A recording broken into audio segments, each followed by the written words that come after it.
அன்றாட வாழ்க்கையில நம்மளை சுத்தி நிறைய விஷயங்கள் நடக்குது. இதுல ஒரு சில விஷயம் நம்ம கவனத்தை ஈர்க்கிற மாதிரி அமையுது. இதுல நிறைய விஷயங்களை நம்ம கவனிக்கவும் தவறிடுறோம். அந்த வகையில என்னைக்காவது ஒரு நாள் பஸ் லாரில நிறுத்தும் போது உஷ்னு ஒரு சவுண்ட் வரும். நோட் பண்ணிருக்கீங்களா? அது ஏன்னு சொல்லி யோசிச்சிருக்கீங்களா? அப்படி யோசிச்சிருந்தா இந்த வீடியோ உங்களுக்காக தான். Welcome to race info time.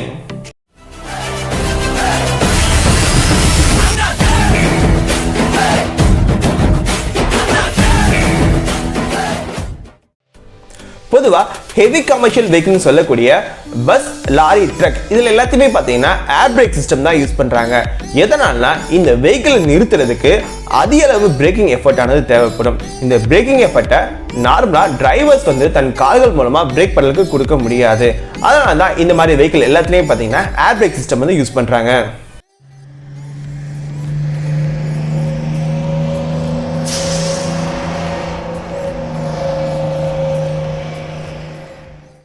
நார்மலா நம்மளுடைய டூ வீலர் கார் எல்லாத்துலயும் பாத்தீங்கன்னா ஹைட்ராலிக் பிரேக் சிஸ்டம் தான் யூஸ் பண்ணுவாங்க. இந்த வெஹிக்கிள்ல நம்ம இன்ஜினை ஸ்டார்ட் பண்ண உடனே ஆக்சிலேட் பண்ணி நம்ம ஃபாஸ்டா போக முடியும். ஆனா பஸ் லாரில அந்த மாதிரி பண்ண முடியாது. ஏன் கேட்டீங்கன்னா இதுல இன்ஜினை ஸ்டார்ட் பண்ண உடனே குறிப்பிட்ட அளவு ஏர் பிரஷர் ரீச் ஆகிற வரைக்கும் கொஞ்சம் வெயிட் பண்ணணும். அதுக்கு முன்னாடி நம்ம வாகனத்தை இயக்கணும்னா போற வழியில பிரேக் பிடிக்காம எங்கேயாவது போய் மோத வேண்டிய நிலைமையில தான் தள்ளப்படுவோம்.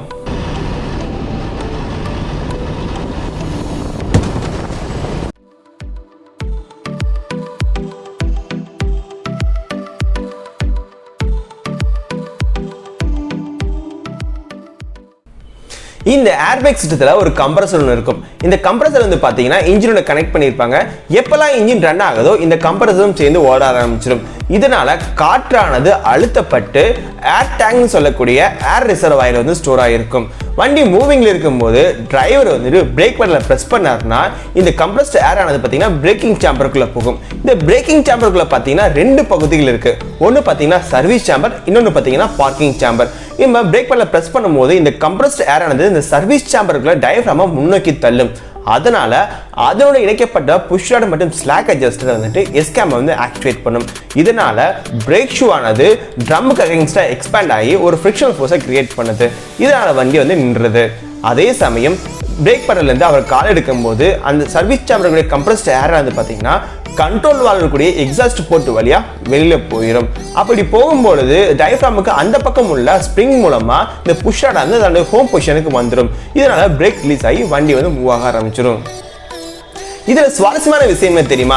இதுல கூடிய அந்த பார்க்கிங் சேம்பர் தான். இந்த பார்க்கிங் சேம்பர்ல எப்பவுமே கம்ப்ரஸ்ட் ஏர் ஆனது ஃபில்ட் கண்டிஷன்ல இருக்கும். டிரைவர் ஹேண்ட் பிரேக்கை போடும் பொழுது இதுல கூடிய அந்த கம்ப்ரஸ்ட் ஏர் ஆனது கண்ட்ரோல் வால்வுடைய எக்ஸாஸ்ட் போர்ட் வழியா வெளியில போயிடும். அப்படி வெளியேறும் போது வரக்கூடிய சவுண்ட் தான் அந்த புஷ்னு போறது. ஸோ இப்போ உங்களுக்கு புரிஞ்சிருக்கும் நான் நம்புறேன். இந்த வீடியோ உங்களுக்கு ஒரு நல்ல அறிதலையும் புரிதலையும் கொடுத்திருந்தா மறக்காம லைக் பண்ணுங்க, உங்க ஃப்ரெண்ட்ஸுக்கும் இதை ஷேர் பண்ணுங்க. உங்களுக்கு இது போல ஏதாவது அன்நோட்டிஸ்டு திங்ஸ் இருந்தா கீழே கமெண்ட்ல சொல்லுங்க. அடுத்த வாரம் அதை பத்தி பேசலாம். அது வரைக்கும் இணைந்தீர்கள் ரேஸ் இன்ஃபோ டைமுடன்.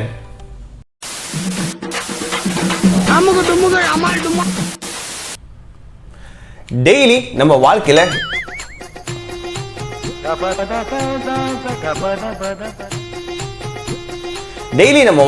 நிறைய விஷயங்கள் நம்மளை சுத்தி டெய்லி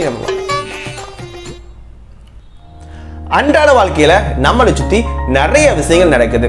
இதுல ஒரு சில விஷயங்கள் நம்ம கவனத்தை ஈர்க்கிற மாதிரி அமையுது. இதுல நிறைய விஷயங்கள் நம்ம கவனிக்கவும் தவறிடுறோம். அந்த வகையில என்னைக்காவது ஒரு நாள் பஸ் லாரில நிறுத்தும் போது உஷ்னு சவுண்ட் வரும். நோட் பண்ணிருக்கீங்களா? அது ஏன் சொல்லி யோசிச்சிருக்கீங்களா?